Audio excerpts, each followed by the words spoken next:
Standing up in McKinney, this is According to Callus, episode 563, coming to you on January the 11th, the year of our Lord 2024. It is a Thursday, and as per my preference, I'm going to go through either a book or a movie on Thursdays, one, to just kind of change things up, and two, just to see if there's any applicability to what we're going through in today's day and age, right? So, I got to be honest, up until I was about 30, I watched a ton of movies. I enjoyed watching movies. It was kind of the getaway thing. And then as life kicked in, you get in your mid-20s, late 20s, responsibilities, and movies become a secondary thing. Quite frankly, there are plenty of movies that have come out that looked interesting, but when I missed them, I just didn't think anything about it. Case in point would be, there was the second wave of the Star Wars movies. I think maybe I got dragged to one or two of them. I don't even remember them. My children, as they became older and how shall I say this? They found out there was a sequel that predated the middle. They were not happy with me. Dad, how could you deprive us of this? And what's worse yet, apparently I never had them watch the Indiana Jones movies, or for that matter, Romancing the Stone. And I know, look, some of you might not be as enthusiastic about it. I saw it when I was like 12, and I thought it was awesome, fun movie. But again, this is just stuff that I didn't put in front of my daughters when they were young. So as it is, probably the only movies I've seen with any regularity are the superhero movies and the James Bond movies. One, James Bond is just kind of the thing. It usually comes out about my time of year that my birthday is, and that's my reward to myself, if you will. And then, of course, the superhero movies. I'm a sucker for Captain America. I'm just going to put it like that. And then, of course, the movies were really good in the... I guess the Infinity Stone saga, I guess is what they call it. Again, I don't care. I just want a good story where I go watch things blow up, some fighting, maybe some really explosive scenes, whatever. I want to escape. I want to get away. I don't want to be beat up. I don't want to be preached at. I don't want the strong message movies. Now, that being said, several movies that I have seen over the years were quite strong on the message, but those messages I knew about going in, and I was willing to hear what they had to say. I might have reviewed more than one of them up to this point. And when I talk about a review, I just kind of give some random thoughts, maybe throw a quote in, and I move on. But it's important because in my mind, what media was supposed to do is tell you the things. The press is supposed to tell you the things that the official line doesn't do, that you won't hear from those that seek to oppress you. Now, unfortunately, the oppressors, the tyrannical governments around the world, they've already learned this lesson firsthand. They must change the story. They must control the story. And, I mean, we've always heard about Goebbels, but he was never the first guy. Maybe he brought it to the next level, but I will tell you that Hollywood has taken it 2 or 3 levels beyond what Goebbels could have ever imagined. That being said, good movies slip through, good messages slip through. It's not perfect. It's not absolute. So over this, last 10 years, I can count the number of movies I've probably seen in the theater per year on one hand, probably. So I've heard people talk about John Wick all the time. I'd never seen it in a theater, had zero interest in seeing it in a theater. No dislike of Keanu Reeves, but I didn't bother to go see The Matrix either. There was zero interest in seeing either the Matrix movies, which apparently after you see the third one, you probably regret seeing the first two. But be that as it may, I don't care. It's not that big a deal. And the only movie that I can think of with Keanu Reeves that I really, really liked, well, besides Bill and Ted's Excellent Adventure, but that's a different story, probably would have been Point Break. I mean, again, no disrespect, no dislike, just it wasn't my thing. So I found myself with some downtime over the last week or so, and I ended up watching John Wick. Now, I knew what it was about. I'd seen pieces of it. I probably even have seen longer excerpts at some point during the time watching on cable or something. But I never sat down and watched the whole movie from start to finish, at least that I could recall. So I've done that. And what I found interesting is the fear. The fear that these, we're going to use the word mafia, though it's probably not. No, you know what? I'll change it. These are criminal organizations, people that run criminal organizations, and the absolute fear they have of this guy. And this guy apparently is known for his determination, his willpower, and the absolute necessity of getting things done, which is why they have this fear. Because somebody that's highly motivated and keeps coming at you will ultimately be successful. My opinion on how you would understand that. So to me, I look at that and beyond the obvious revenge fantasy movie that it is, and I got to be honest, as a father of daughters, I can't say that I hadn't ever thought, what if that guy does X, Y, Z? What do I do? Well, I'm not John Wick. Not 1/100th of what that character appears to be on. I'm not James Bond. I'm not Captain America. I'm none of that. I'm just the average dad, right? You're never ever going to do that, but it helps you to release that pressure, that angst, whatever. So setting that aside, we're gonna cut that aspect out of the revenge porn, and we're gonna look at it as the fear that the antagonists have for the protagonist. They're all very much afraid of what's going to happen when and if he takes action. To me, I can't help but see an analogy, because those people that are in charge, they have the control, they have the money, they're calling the shots, but they know that their position is wholly dependent on us not taking action. Now, I'm not suggesting that you go take up arms. I'm not suggesting that we just need a few John Wicks and we can go fix everything. What I am suggesting is there are ways of taking action short of putting 3 bullets in a body. I think that's called stop loss. Stop. No, doesn't matter. 2 to the chest, 1 to the head, right? I am not a shootist. I am not going to give anybody any classes on tactical anything. I find it kind of interesting. I'll read it. I'll watch it, whatever. But that's not me. You've got to know your limitations. I know my limitations. So that being said, the strength of will, the fortitude, that's what scares these guys the most. And I think it's true on both scenarios, right? And honestly, everything that I talk about largely deals with the fact that we don't live in a world where we're in charge, and the people that are in charge seek to take more and more away from us to limit our options, and quite frankly, they would be perfectly content to enslave 99% of the world.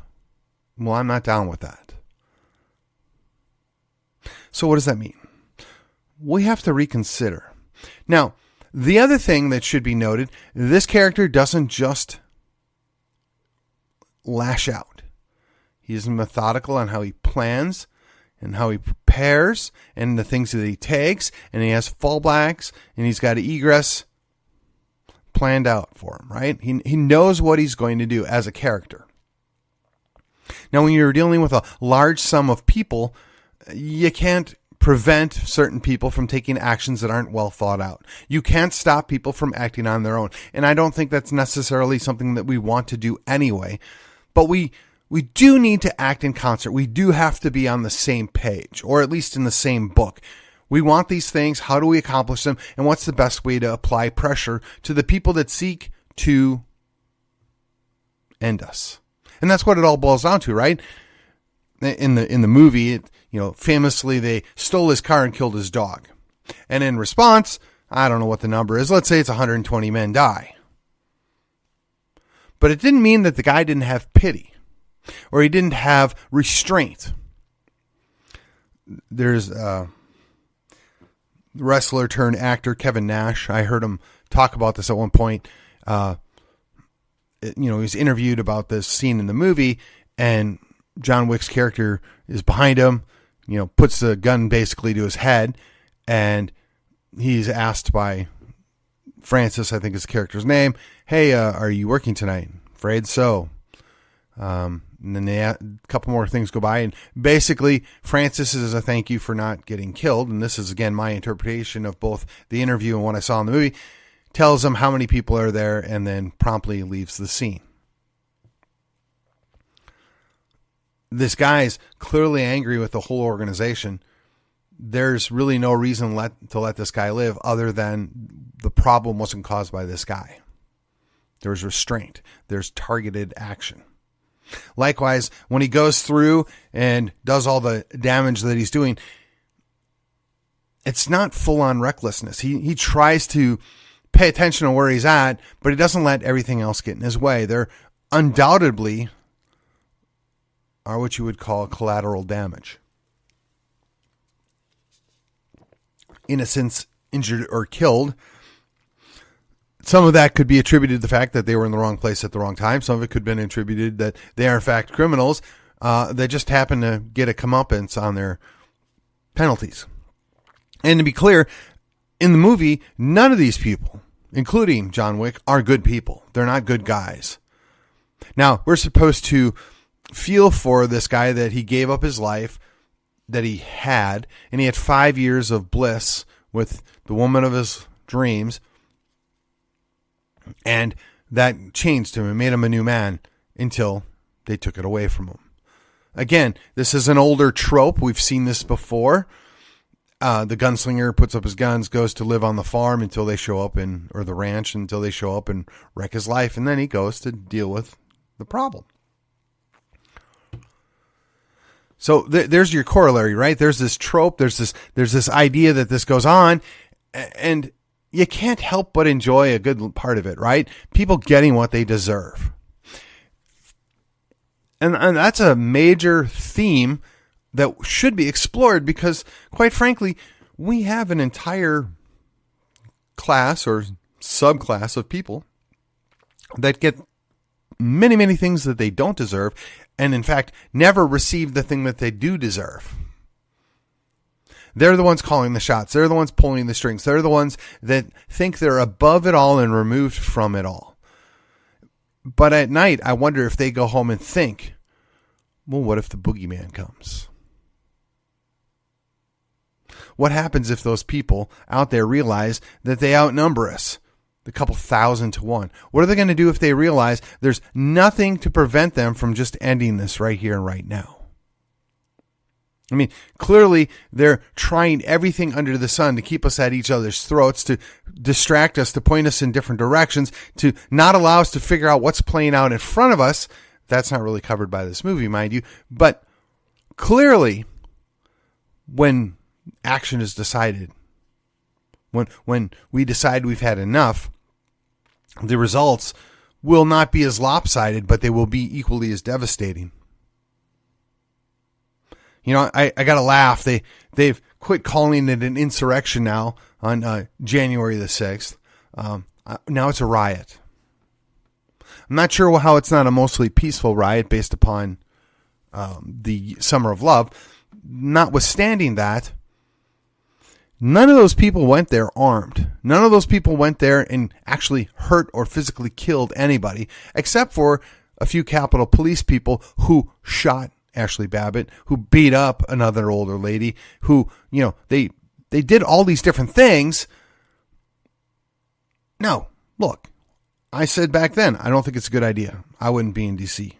Don't go there. I don't trust them. I don't trust what's going to happen. I'm out. But I don't fault somebody else that wanted to go and support either Trump or just support what they believed was an injustice, or support fighting back against an injustice. So let's put it that way. But those people were petrified, and they should have been petrified, allegedly, that the million people or whatever that were there actually just kind of moved on their own. They maybe put a pinky toe over the line in some places. Now, granted, a lot of these people were manipulated and pushed into taking those actions. Look up Ray Epps if you doubt me. We've got January 6th individuals that are political prisoners that have been locked up for 2 years in solitary confinement. But Ray Epps, who's on film encouraging people to violate the law, their words, not mine, encouraging people to go take actions that are maybe beyond the pale. Again, their video shows us, I'm not pure conjecture here, but he's walking around a free man. Don't tell me he wasn't a Fed. Don't tell me he wasn't in part of the game. Don't tell me there wasn't something else going on here.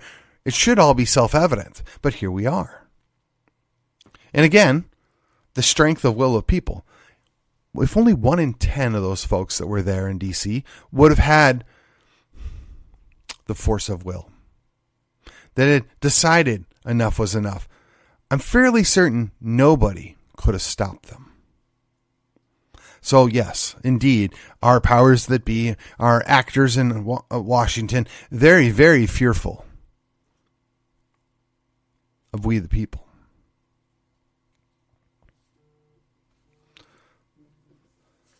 The other thing that I find quite interesting is the fact that even the criminals, even the assassins, the bad guys, however you want to classify them, they had their own code. They had rules, and they followed those rules amongst themselves. I mean, we the people that are not in there, but they punished their own, and they dealt with it in a very, let's call it, direct way. And there were certain things that were represented as being so. Now, granted, this is a movie. It's fiction. We don't know if there's a larger message here or not, other than there's order, right? The Assassin's League or whatever you want to go down that road. I don't really care. I wanted to relate that they had rules and they followed them and they enforced them. Yet the people that try and run our country, they don't. They hold themselves to a different standard. They ignore the rules. They create new rules. They don't punish themselves. They don't hold anybody accountable. In fact, they seem to reward the people that do the worst amount of stuff. They have less honor than the assassins. And again, I thought it was kind of unusual that they went to such great lengths in the movie to show that there's this code, that there's these rules, and this is the way. And I understand why they would be that way. And I understand, well, one, it makes for an interesting plot, and two, why that they might demonstrate that there is a need or a necessity for those things to be in place. But at the end of the day, I'm left wondering if a bunch of criminals, a bunch of killers came to the conclusion that we need to have rules so we can, not go crazy. How is it that the people that are supposedly in charge of our country, how is it the people that are supposedly smarter, brighter, and richer than us haven't figured that out? Again, living under this idea of the rules for thee and the rules for we. And to a certain extent, I accept that that's the natural way. Things have always been, right? The rulers aren't held to the same standard. But I would ask you, there's still a standard, right? And whatever that standard is, somebody still gets to hold them accountable to that, right? When you have elected officials, regardless of which party they are, that run around calling people traitors, that's a problem. It should be investigated. Now, even if you don't take it seriously, when you got a guy like Swalwell, how is that guy still wandering around? How are these people that shack up with foreign national spies that sell us out, they're walking around like nothing? Yet people that showed up to a protest that maybe put a pinky toe over a line somewhere, they're locked up for multiple years in solitary confinement and haven't gotten any due process, and they're the worst thing in the world. But hey, a guy that's elected to office that sells out the very country that he's supposed to represent, nothing happens. So clearly, whatever code they have doesn't exist. whatever rules ought to exist, even in a bifurcated or a leveled system, they got some really weird rules for themselves, don't they? So let me ask you, how can you not think about what happens when we, the people, have had enough? When they metaphorically kill our dog, steal our car, what's going to happen then? I mean, I know they're worried about it. I know that's why they do the things that they do. I know that's why they're trying to scare people into compliance. I know that's why there's targeted abuses and excess. I get all of that. I can wrap my head around that. I know what's at play here. But at the end of the day, your average, I don't know, badge wearing person, your average military person, they're not stupid. They might take orders. They might want to preserve their pension. They might want to get a retirement, all those things.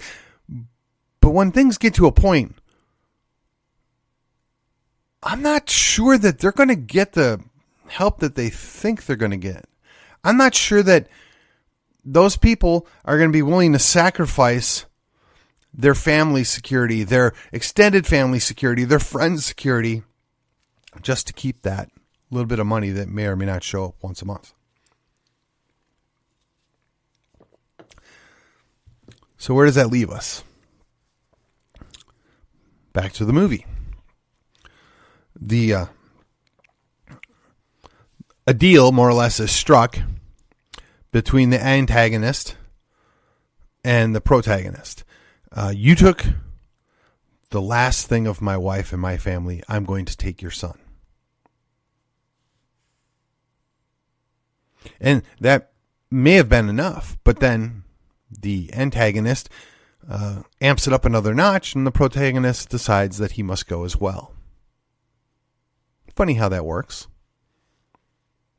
You had a deal, and you couldn't even keep the deal. And it cost you your life. Now, I don't want, and again, and I feel like maybe, just maybe, there's somebody that works for an agency somewhere that's listening to this and is thinking that I'm calling for something. So I want to be clear. I want to take the last couple of minutes here, and I want to be clear.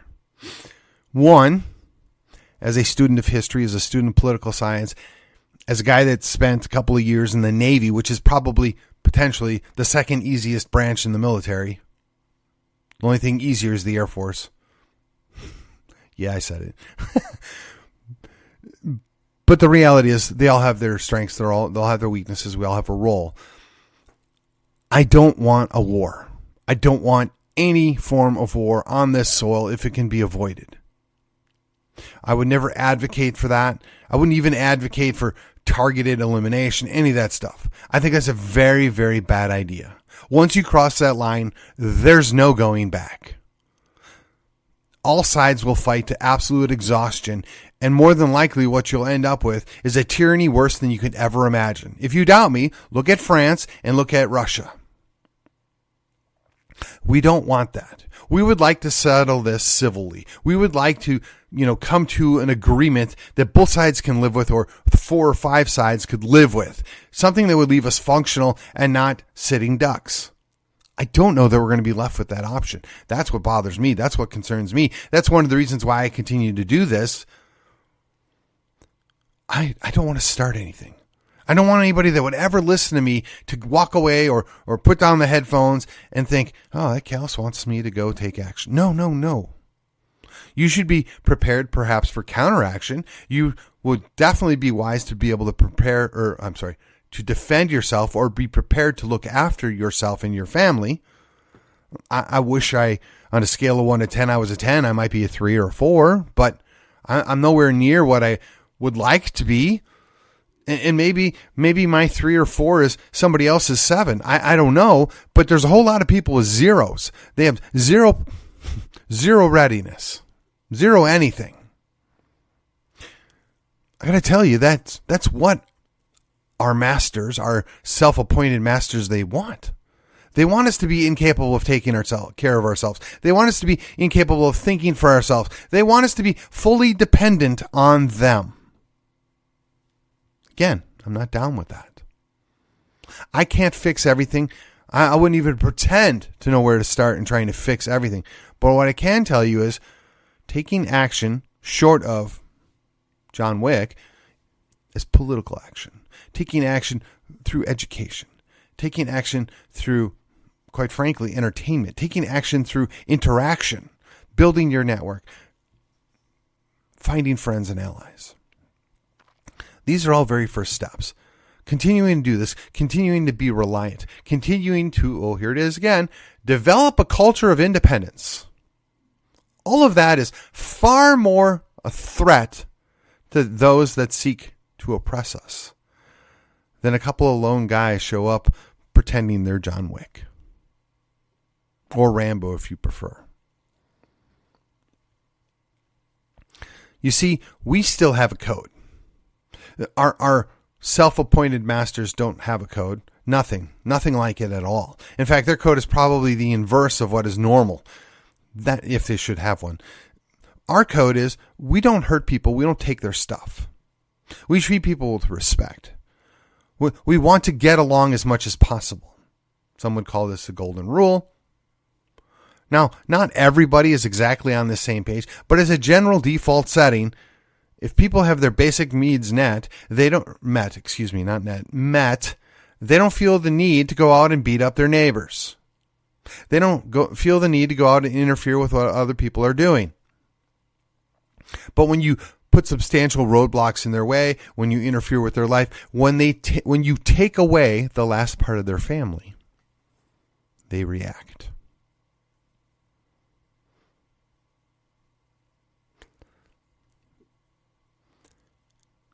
$10 million people, with 10% being armed with something, shows up in a city anywhere. You tell me how you stop that. You tell me how you prevent the calamity that comes.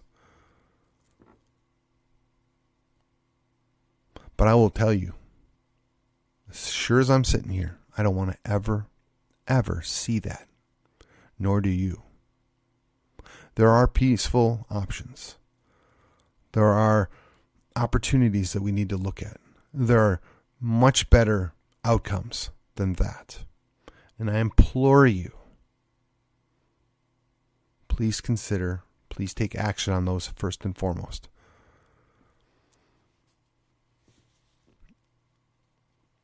We don't want to relive 1/10 of what happens in a John Wick movie. We don't want to relive 1/10 of what happened in the Rambo movie. None of that is ideal. It looks great on film. It tells a fun story. But in reality, you don't want to experience that firsthand, secondhand, or thirdhand. You don't want to be anywhere near that. And with that, it's a little heavier than I expected.